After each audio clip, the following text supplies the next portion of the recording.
మొన్న జరిగినటువంటి ఏలూరులో దళితుల క్రైస్తవ సభ కార్యక్రమంలో జలశ్రావణ్ గారి యొక్క ఆధ్వర్యంలో అతిథిగా పాల్గొన్నటువంటి రావణ్ అనే వ్యక్తి, జోసెఫ్ అతని పేరు.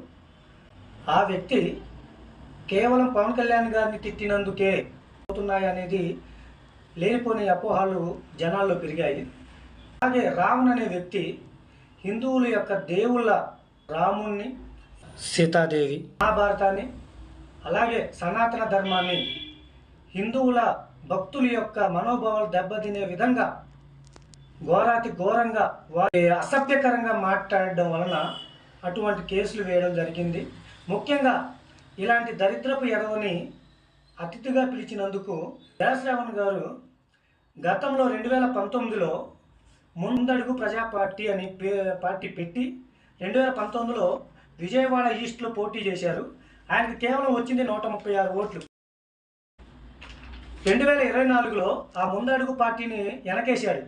తర్వాత తాడికొండలో జై భీమ్రావ్ పార్టీ అని పెట్టి తాడికొండ నియోజకవర్గంలో 71 ఓట్లకే ఆయన పరిమితం అయ్యారు. జలశ్రావణ్ గారు, మీకు ఒక విషయం తెలియజేస్తున్నాను. ప్రజల కోసం నిలబడండి, ప్రజల సమస్యల కోసం నిలబడండి. మతపరంగా విద్వేషాలు, కులపరంగా విద్వేషాలు తీసుకొచ్చి రాజకీయాల్లో ఏదో లబ్ధి పొందుదాం, ప్రజల్ని ఆదరించుకుందాం అనే విధంగా మీ చర్యలు మానుకోవాలి. ముఖ్యంగా మేము మీకు ఇంత గౌరవం ఇస్తున్నామంటే అది జనసేన పార్టీ తరఫున పవన్ కళ్యాణ్ గారికి నేర్పినటువంటి ఆశయాలు.